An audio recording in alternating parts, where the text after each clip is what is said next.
The best retirement plan is to be poor on paper. Poor on paper. How do you pay taxes? Do you pay tax on equity in your home? No. Do you pay taxes on equity in your stocks? No, not until you sell them and convert them into capital gains. You only pay tax on income you receive. All right, that's it. But even that income you receive can be tax favorable if it's a return of principal, if it's a Roth IRA, or if it's Social Security. Even income you receive from qualified dividends and long-term capital gains is very favorable. But essentially what's happening here, when you receive a stream of income, your taxes are dependent on how much of that income is earnings or interest and how much of that income is return of principal. I hope this makes sense. Earlier today, I did a video where I compared a guy with $1 million in an IRA versus a guy with I think it's 750,000 maybe in a taxable brokerage account. And I proved it once and for all that the guy with 750,000 in the brokerage account, in fact, here's the notes right here. The guy with $750,000 in the brokerage account, maybe it's $850,000. I think that's what it was actually more financially secure than the guy with $1 million IRA. The reason for that is simple, because a taxable brokerage account is taxed much, much more favorably than the distributions on an IRA. A lot of you had asked, well, what if it's a Roth? Roth is even better because there is no taxable Roth. Everything's tax-free.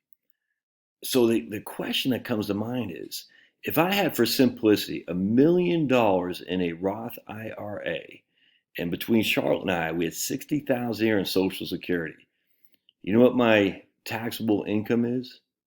A big fat nothing burger. Nothing. I look like I'm poorer than a freaking guy from Ireland fleeing the Irish potato famine. I am knee-deep destitute.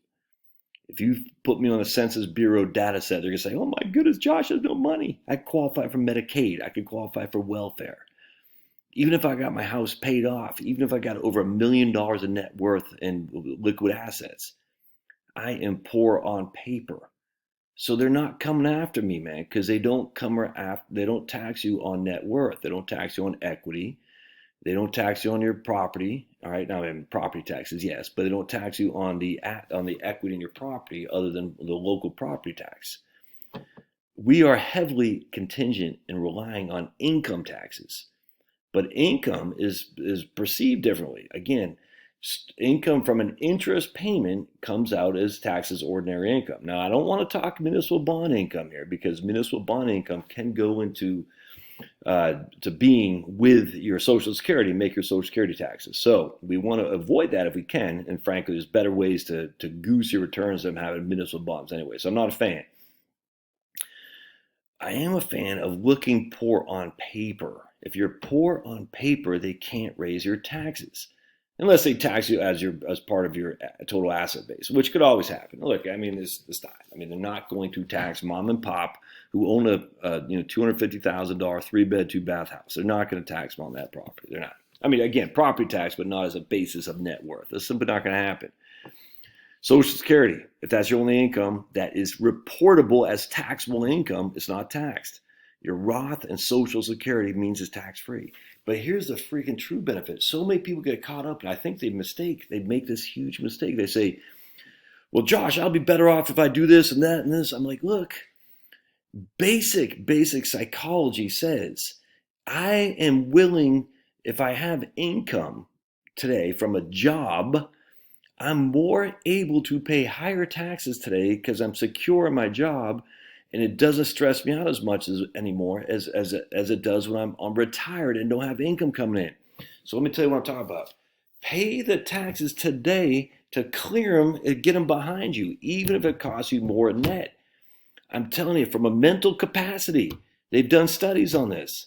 The reason retirees don't spend as much is because they don't have that guaranteed source of income from a job. They don't get the W-2 or 1099 from a salary. And so what they have in Social Security, well, it's going to be relatively minimal, but anything on top of that means they have to go into principal. And people get very nervous when they're going into principal. They do not want the principal to decline.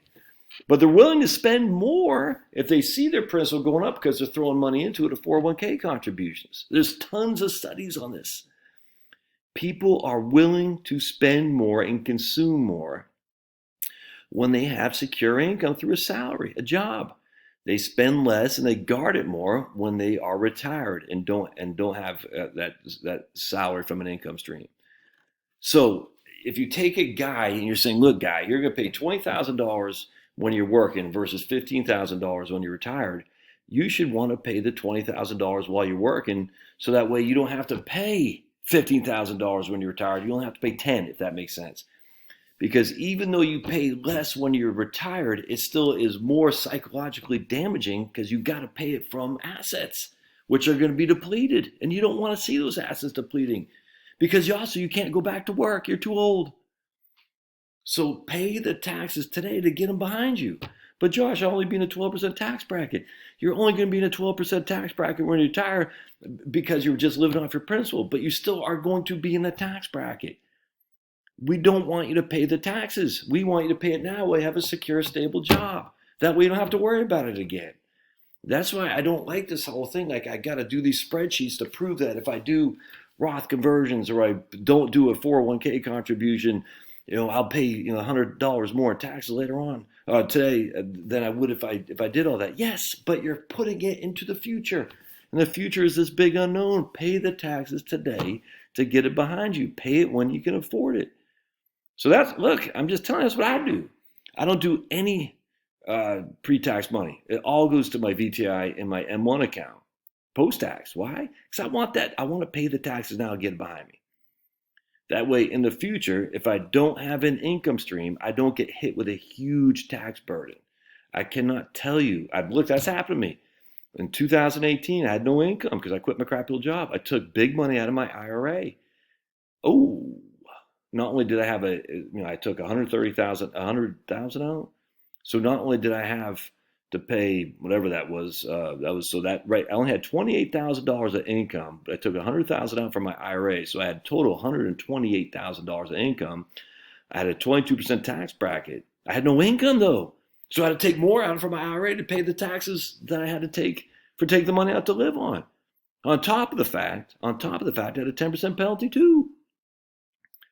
You want to be poor on paper. You don't want to show taxable income. You want to show, you want your 1040 to look like you've got no money. And that way you can qualify for programs too if they're available to you.